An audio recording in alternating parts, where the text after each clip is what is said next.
Аудандық кітапхананың қызмет көрсетуі сізге көңіліңізден шығамы? Қызмет көрсету өте жақсы, әрқашанда келіп кітаптар таңдап алады, таңдап алуға жәрдем береді.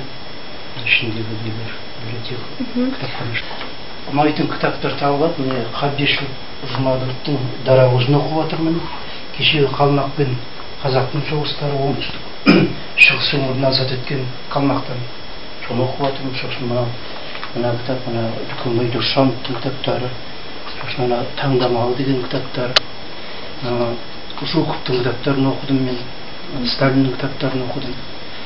Өте жақсы, бай кітаптар мол. Біздің оқырмандарға тілектеріңіз? Оқырмандарға мына айтатын қазір жастар көбінесе компьютер не отырады. Осы мына келіп кітап оқу керек. Көбінесе компьютер, телевизор отырмай деймін. Жастарды осыған бауып, осыған үйрету керек деймін ғой, мұғалімдер бар, не бар. Кітап оқыған абзалы жақсы ғой, адам ой өрісі келмейді, ол компьютер неден білім дейді. Адам тәрбие алмайды. Сол айтады. Рахмет.